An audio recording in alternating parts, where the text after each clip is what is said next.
Doimling from Cook With What You Have, and today we're going to make minestrone, which is a really simple Italian bean soup that has many, many variations, and it's the perfect template for a farm share, for farmers market produce, or things out of your garden.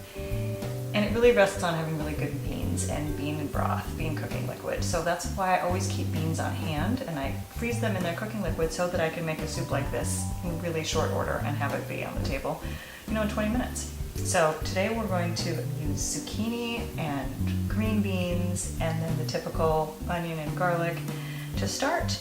And we're gonna add some pasta. This is a soup that you can add meat to or not. You can omit the pasta, you can throw in a handful of rice. You really can make it exactly how you need to make it. So now we're gonna just cut up some onion.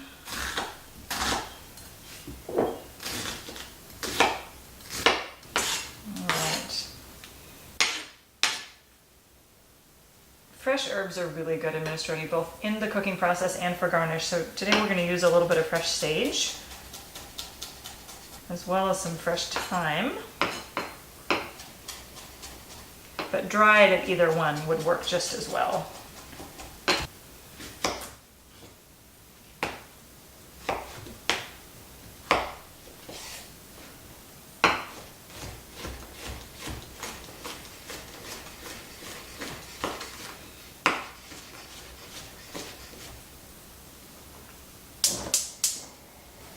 So we're going to start the minestrone as typical with some onions and some garlic. And I'm going to add the carrots right away as well as some chili flakes and the thyme and sage.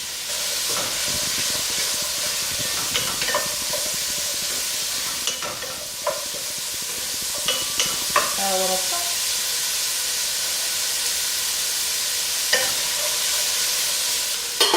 I'm going to cover that so that it can soften a little more quickly. I'm going to turn it down so it doesn't brown too much. A little browning's fine.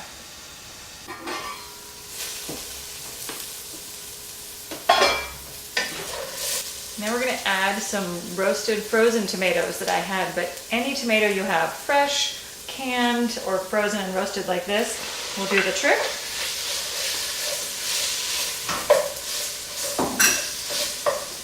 So we're going to add the tomato, and now we're going to add pretty much everything else.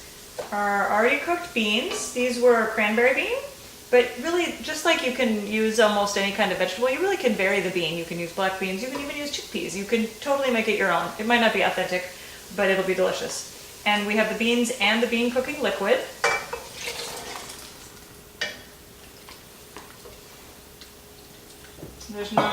There isn't quite enough liquid to make for the soup, so I'm just going to supplement with water.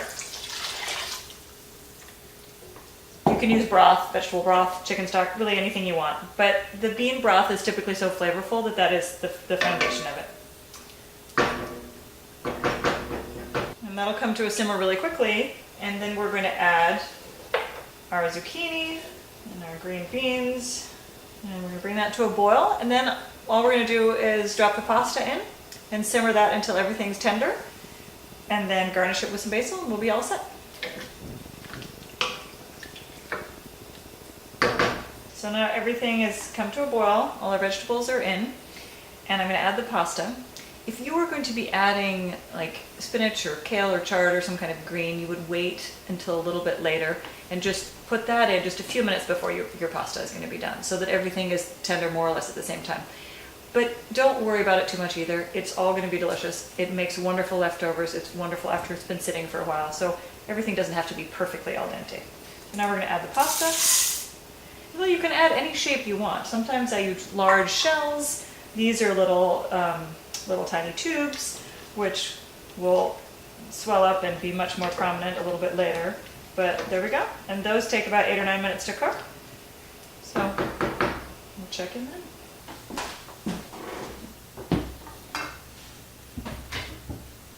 So there's our minestrone.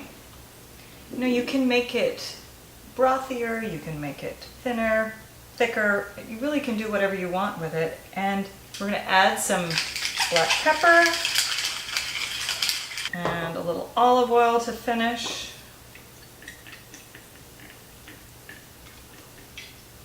And in this case, we're going to serve it with a whole bunch of fresh basil on top.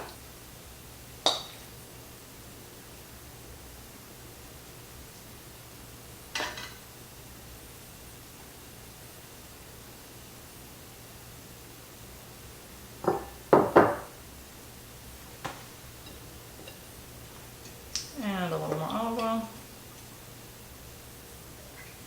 You know, if you don't have home-cooked beans and they're being cooking liquid, you can totally use canned beans and then use a vegetable broth or chicken stock or just water. So make it work. But if you do have your own beans or cooked beans, it will be extra delicious.